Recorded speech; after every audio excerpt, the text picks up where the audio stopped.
Boa noite a todos. É uma alegria estar aqui nesta casa. Gostaria de agradecer a oportunidade do convite.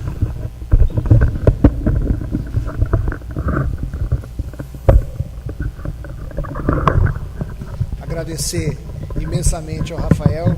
Inúmeras vezes eu vivo agradecendo ao Rafael, agora pelo microfone, mas pela alegria de nos acompanhar em algumas ocasiões, quando nós estamos trabalhando nessa jornada de despertar da consciência do espírita, da necessidade de tratar o assunto dependência química com mais frequência e com uma abordagem útil e necessária para que consigamos melhorar o índice de recuperação desses dependentes químicos. Nós nos consideramos autodidata porque nós não temos formação nesta área, e o que nós temos é experiência cotidiana, porque desde 1992, quando da fundação da Casa do Caminho Ave Cristo, somos voluntários e convivemos com a angústia, com o sofrimento destes jovens e, em decorrência disso, também com a angústia e o sofrimento dos familiares, que se transformam em doentes tanto quanto os dependentes químicos. E hoje, com a evolução, nós conseguimos que a sociedade e a lei conseguisse enxergar o dependente químico como um doente, assim como enxergamos uma doença qualquer, como a diabetes, por exemplo. O diabético, ele tem que ter alguns cuidados e vai ter sempre que ficar atento e tomar as cautelas. Algumas coisas ele não pode fazer, outras ele pode fazer. O dependente químico também tem esta característica, embora fuja um pouquinho a alguns detalhes. E a gente precisa entender o dependente químico, porque ele não é um mau caráter, não é um bandido, ele é um doente. E isso a gente já conseguiu, a sociedade já conseguiu, a lei já reconhece isso, e já se estão montando equipes interdisciplinares na busca da recuperação desses jovens. Só que esta busca ainda não tem sido satisfatória, porque o índice de recuperação é por volta de 30%. Pouco. Porque é tratado alguns setores somente. E aí vem o nosso apelo, e aí vem a nossa visita às casas espíritas para criarem grupos de estudos, para convocar para se fazer seminários, porque é humanamente impossível falar sobre a dependência química e abordar todos os tópicos com propriedade que o caso e o assunto requer em 40 ou 50 minutos. Então nós precisamos trazer isso para dentro da casa e desmistificar um pouquinho esses preconceitos que nós temos sobre o dependente químico. Ele sofre muito em decorrência disso, e nós precisamos compreendê-los. Muito mais do que isso, a gente encontra dentro das casas espíritas o preconceito do silêncio. Nós muitas vezes temos dependentes químicos dentro da nossa casa, filhos, primos, irmãos, pessoas da nossa casa, e a gente não toca, isso passa impoluto, no silêncio absoluto, porque a nossa imagem não pode ser maculada. Vejam o absurdo. Nós recriminamos de forma assintosa o comportamento dos dependentes químicos como se eles fossem pessoas do mal, e não são. Nós espíritas podemos ajudá-los no tratamento, tratando o ser de forma integral, porque nós compreendemos a reencarnação, o espírito como um todo. Enquanto a psicologia cuida do aspecto psicológico, enquanto a psiquiatria cuida do aspecto psiquiatra, enquanto a afetividade da família é útil na recuperação, vai faltar aí o aspecto espiritual, o aspecto religioso para complementar esse tratamento, para que haja eficácia. A Organização Mundial de Saúde preconiza de forma clara e evidente, e a ciência a gente não pode questionar jamais, diz assim: classifica a dependência química como uma doença crônica, incurável e progressiva, que pode levar à morte se não for tratada. Causa grande prejuízo físico, mental e social tanto para o usuário quanto para seus familiares ou aqueles de seu convívio social. A dependência química é uma pandemia mundial que não respeita credo, raça, gênero, posição social, ideologias ou idade. Isso está acontecendo no nosso dia a dia.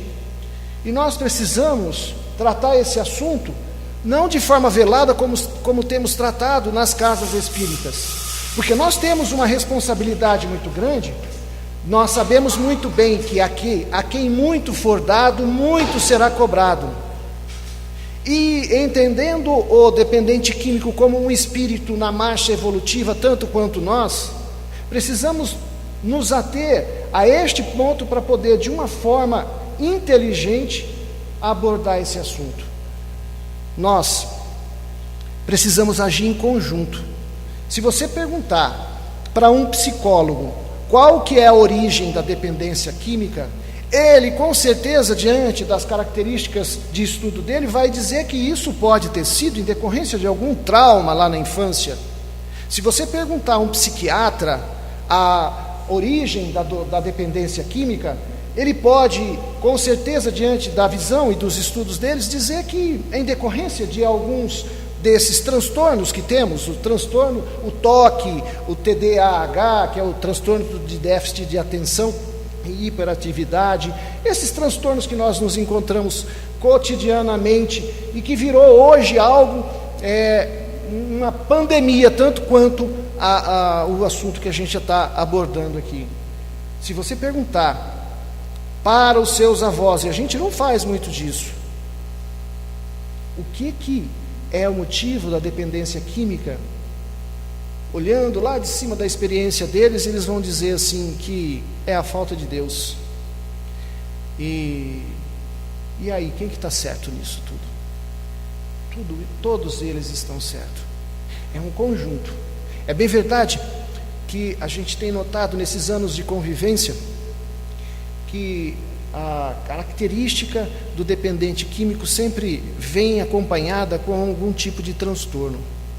O índice maior é desses transtornos, como que causa sofrimento para a alma, essas inquietudes, essas depressões que a gente tem notado com tanta incidência no nosso dia a dia, tem sido um dos elementos impulsionadores na dependência química. Mas não é só isso. Nós somos espíritas e a gente tem um problema muito sério porque nós não abordamos esse assunto com tanta seriedade e regularidade que devemos abordar nas casas espíritas. Nós fugimos dele. Nós falamos muito sobre caridade, nós falamos muito sobre paciência, sobre o perdão, nós falamos muito sobre as obsessões, e isso tudo é importante, sim, mas é importante tratarmos este assunto com muita seriedade, porque os espíritos que ainda se comprazem em fazer o mal enxergam muito mais do que nós podemos imaginar, e eles, auscultando a alma, com a perspicácia que eles têm, conseguem detectar algumas coisas na alma, no espírito individual dos jovens, que são os alvos principais, em decorrência do vício e da tendência viciosa que nós temos, da cultura viciosa que nós temos, e aí começam a atacar. Volta e meia a gente vê uma família exemplar, linda, maravilhosa, mas se tiver um dependente químico, ela se desestrutura completamente, e é isso que esses irmãozinhos infelizes buscam. Então o que nós temos que fazer? Tratar desse assunto com mais frequência, falar mais sobre isso. A dependência química começa às vezes de forma tão sutil que nós nem percebemos, e nós somos os grandes responsáveis por isso, por conta da nossa cultura viciosa. Vejam só, quando nós organizamos uma festinha de aniversário com um filho nosso, de 1 aninho, nós organizamos as festas já comprando bebida alcoólica, porque eu não falei aqui, mas aqui repito, dentre as pessoas que buscam a terapia lá na Ave Cristo, eu tenho experiência de uma casa, 83% são dependentes de crack, 12% são dependentes de cocaína, 5% de maconha. Agora vejam só a tristeza. A bebida alcoólica, o tabaco, aparecem associados a quase todos os casos de dependência química.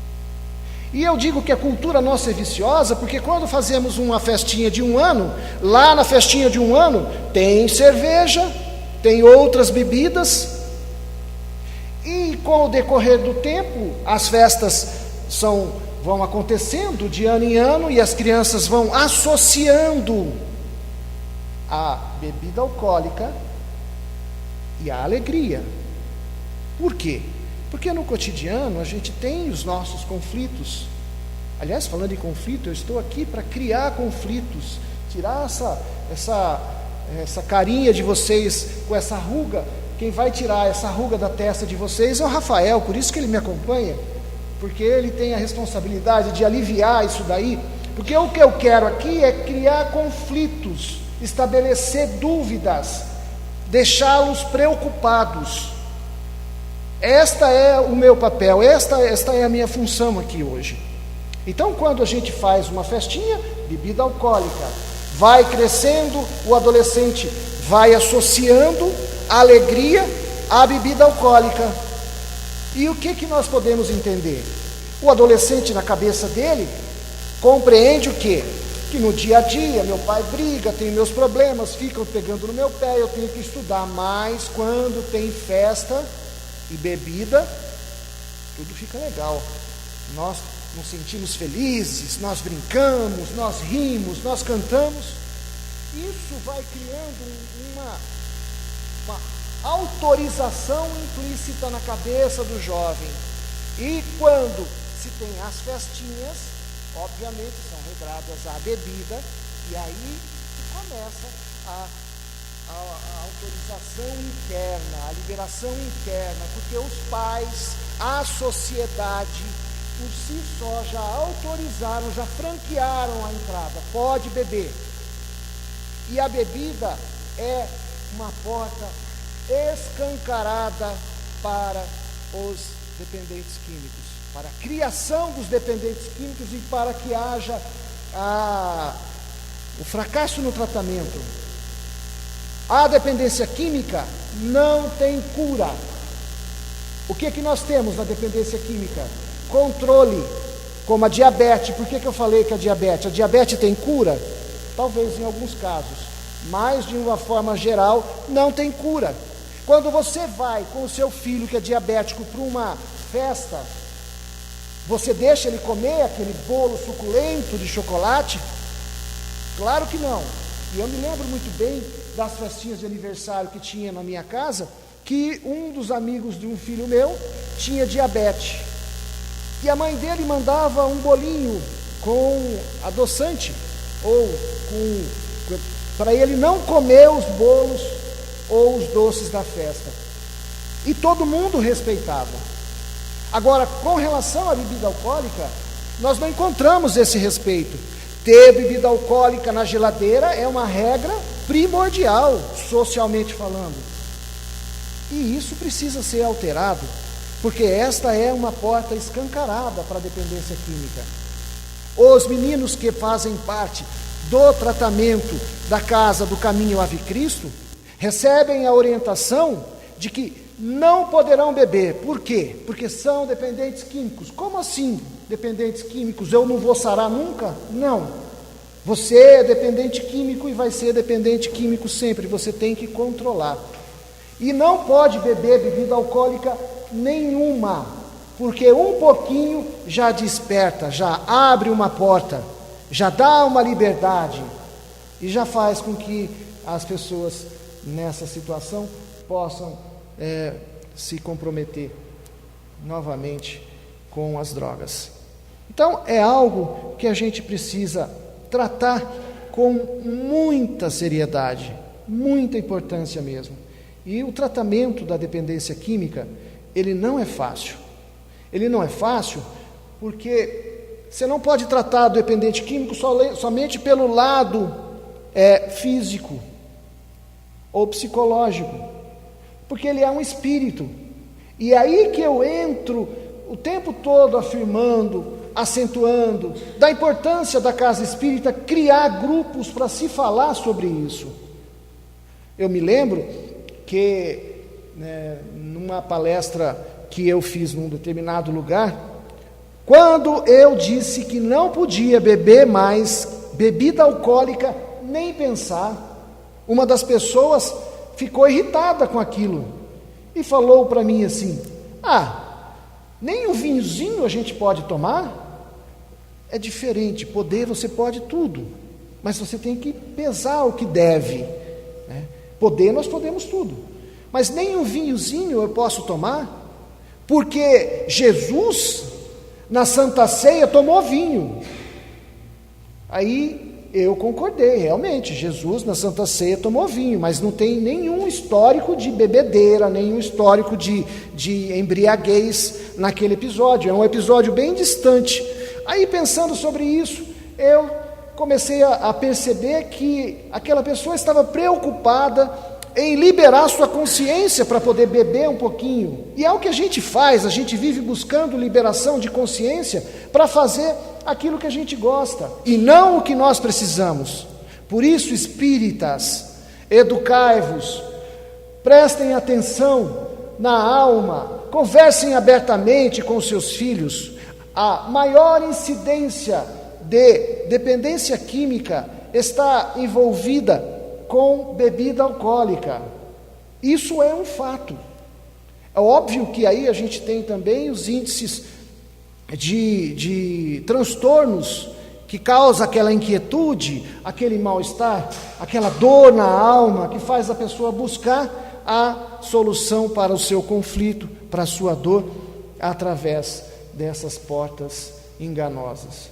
Então, a gente tem que ter essa consciência, tem que ter essa coragem de conversar com os filhos abertamente, para a gente poder tratar esse assunto como ele merece, com toda a importância, com toda a seriedade, e começar a educação dentro de casa, eliminando eventuais portas abertas.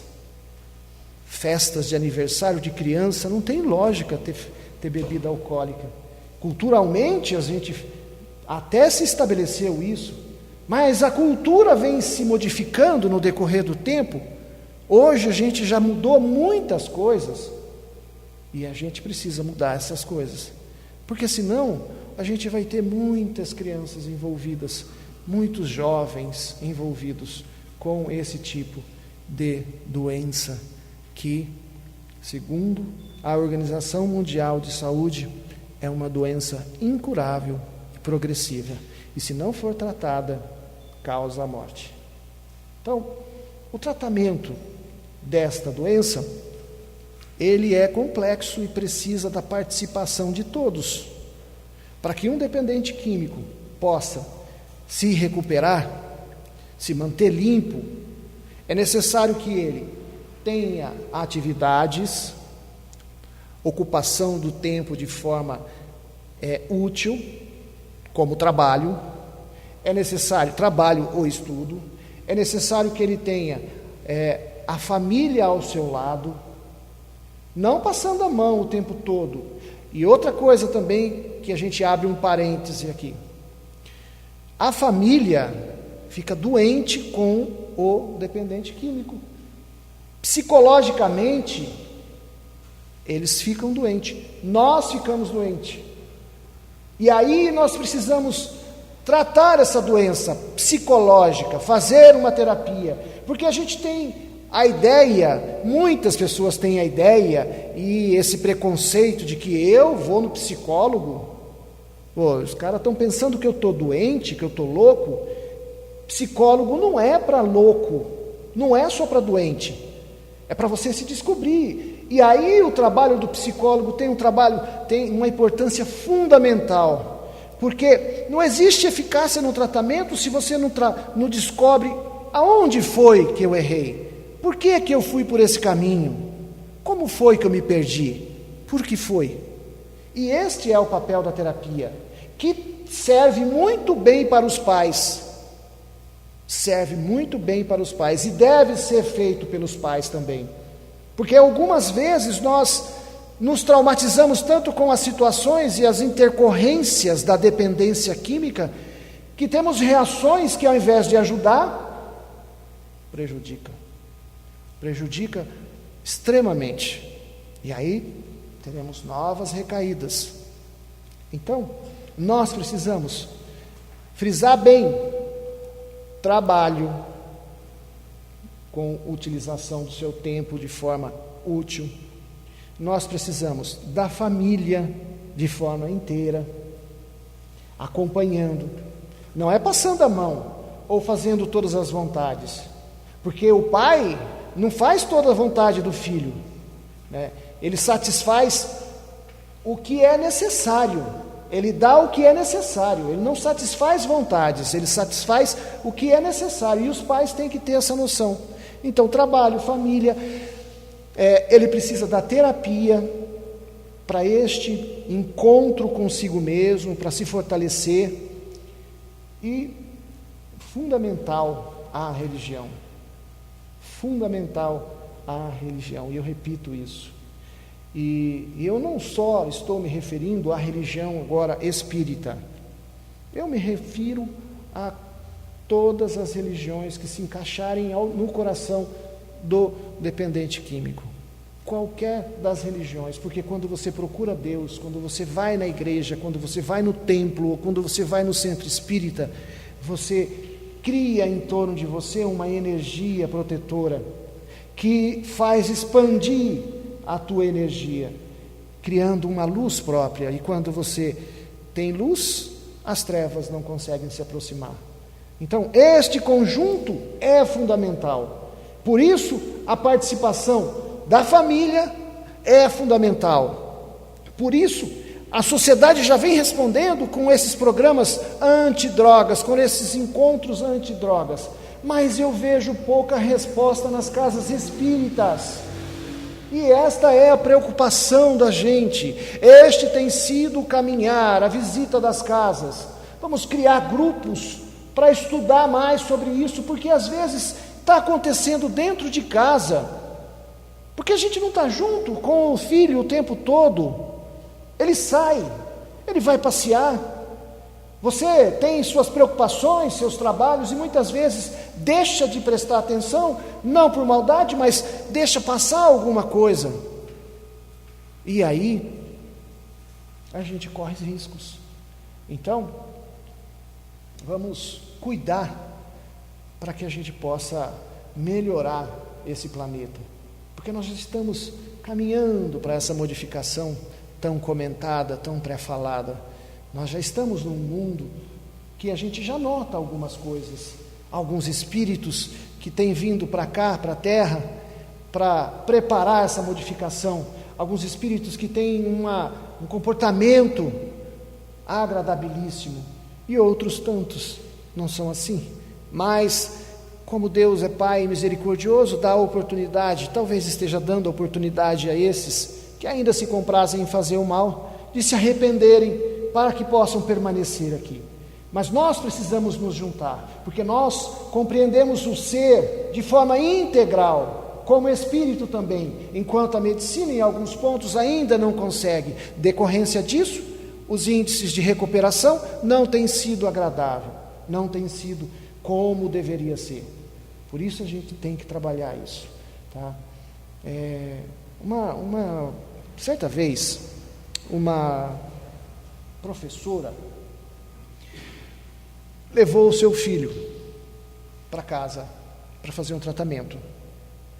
E a história dela, só para a gente entrar na parte espiritual e falar rapidamente, melhor ainda, eu vou deixar o Rafael cantar uma música, porque aí depois eu conto isso, porque eu estou vendo muita gente séria e não precisa ficar sério. O problema existe e ele precisa ser tratado, tá?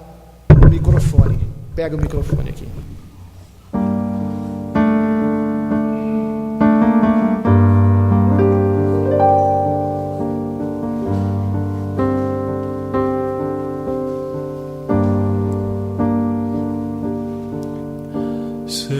Senhor, eu sei que tu me sondas,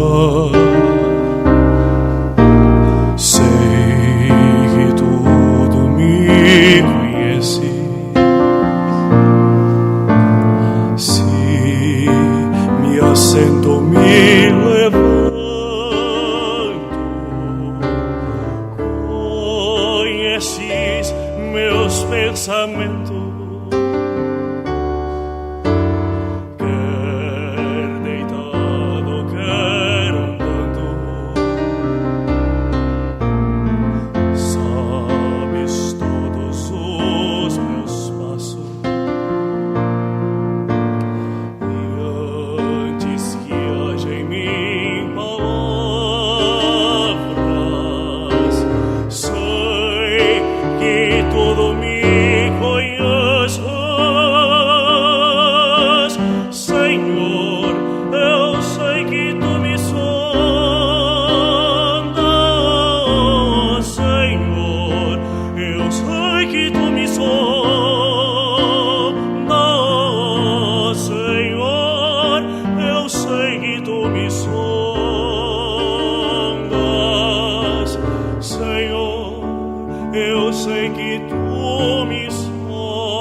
Assim fica mais fácil. Bom, eu notei que melhorou um pouquinho, que vocês já estão mais... sorrindo até, ó. Isso é muito bom. Por isso que o Rafael é importante, viu? Há pouco tempo, uma mãe deixou o seu filho, levou o seu filho lá para casa, do caminho, e começou a contar a sua história. O nome do filho dela, óbvio que é fictício, vamos colocar o nome de Dante.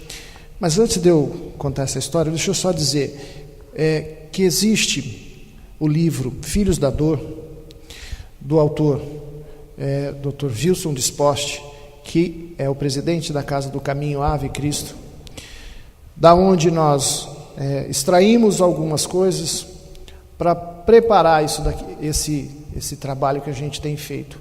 E, como sempre, a gente não consegue concluir em decorrência do tempo. E por isso eu vou correr rapidamente e deixar depois o Rafael, quem quiser ficar aí, o Rafael vai continuar cantando. mas eu recomendo que leiam esse livro, Filhos da Dor. Tá? É um livro que traz a experiência do convívio com estes filhos da dor, que é assim mesmo que são. Essa professora tinha o seu filho de 22 anos, um único filho.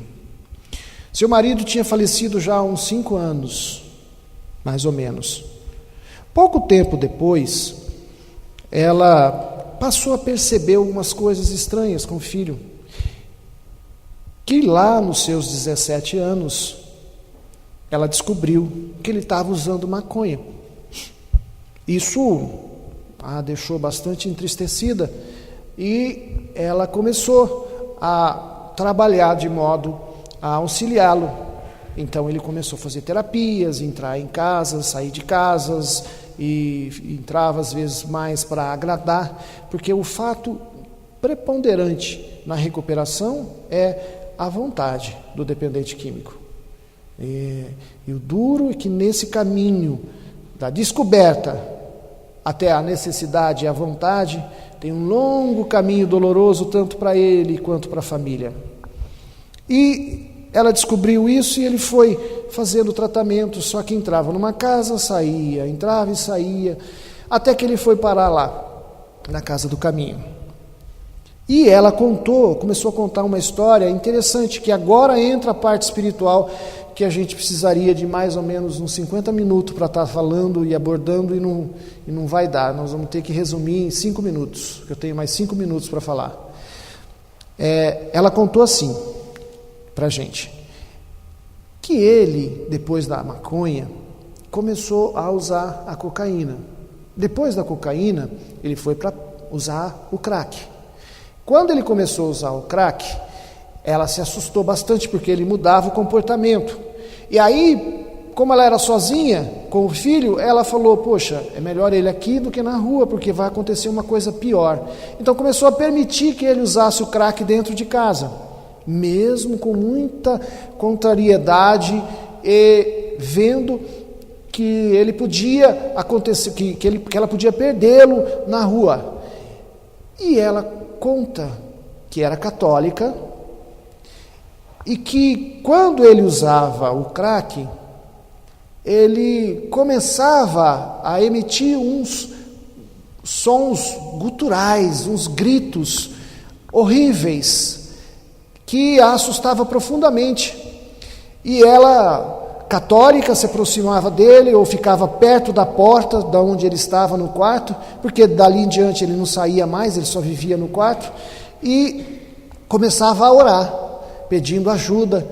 E as coisas foram se agravando mais e mais, até algumas vezes o filho dela entrava debaixo da cama, e de lá ela ouvia ele falando com um tom de voz diferente, dizendo assim, está vendo? Ele faz tudo o que eu quero, e logo eu vou levá-lo daqui. Pode acreditar nisso que eu estou falando. Com isso, ela começou a se assustar profundamente, e aí recorreu à casa. E aí, esse menino hoje, ainda, que é do meu conhecimento, está limpo e vivendo bem. Foi proporcionado a ele o tratamento médico, o tratamento psicológico, a terapia ocupacional que a casa disponibiliza, mas principalmente e fundamentalmente a terapia espiritual que entra aqui na nossa casa. A terapia espiritual auxilia aquele espírito, filho da dor, que alivie o seu sofrimento, criando em torno dele uma proteção e dando forças para que ele possa recobrar a consciência e a vontade própria, porque você, como dependente químico, perde sua vontade completamente. Isso também nos remete às obsessões, que é claro e evidente que estava ocorrendo uma obsessão. E como que a gente trata as obsessões na casa espírita? Com terapia, com passes, né? Com reuniões mediúnicas, desobsessivas. E se um dependente químico que se encontra nesta condição não recebe esse tratamento? Ele não tem a mesma possibilidade de se restabelecer, de se manter limpo, que alguém que recebe o tratamento terapêutico e espiritual tem. Por isso, da importância da gente criar grupos na casa. Por isso que a gente deve tratar isso também como um problema de obsessão, porque nós atraímos, nós todos sabemos muito bem disso, que nós atraímos o que vai no nosso coração e pensamento. Esses espíritos se aproximam dele por simpatia, porque tem dependência química, porque nós sabemos muito bem que quando desencarnamos nós não viramos santos, continuamos com os mesmos gostos. E a forma deles utilizarem este tipo de satisfação da sua é se aproximando do seu vício, é se aproximando desses que são dependentes químicos. E aí cria-se a obsessão. Nós tratamos isso aqui na casa espírita com muita regularidade. Processos obsessivos, perturbações, a gente vive afastando isso. Por isso, eu repito e finalizo, que é fundamental, mas fundamental, que a casa espírita crie grupos, crie trabalho de terapia, sendo assim um trabalho de prevenção. Este trabalho preventivo espírita, ao enfocar a criatura humana como um ser integral, que a gente precisa enxergar desse jeito, terá a força para convencer que somos senhores de nosso destino, dando novamente a condição desse espírito filho da dor de poder fazer as suas escolhas, porque até então, controlado obsessivamente, não tem vontade própria. Controlado pela droga, não tem vontade própria. E aí, são candidatos à infelicidade. E nós temos um medicamento aqui na casa que pode torná-los a ser candidatos à felicidade. Porque nós nascemos para ser felizes. E nós precisamos encarar isso de frente, para que a gente possa juntos melhorar este mundo que é nosso. Então eu agradeço, uma boa noite a todos, que todos tenham paz, que possam retornar aos seus lares, pensando sobre como fazer a diferença, como construir um mundo melhor, de que forma que eu posso ajudar. Ouvi a história hoje que me fez acreditar que dá para ser diferente, dá para fazer a diferença. Então, eu agradeço imensamente essa oportunidade, esperando logo, logo estar aqui e ter a notícia da criação desse grupo de terapia e tratamento de pessoas doentes. Uma boa noite, muito obrigado a todos. Aí acho que agora o Zé vai tomar conta do microfone. Muito obrigado, filho.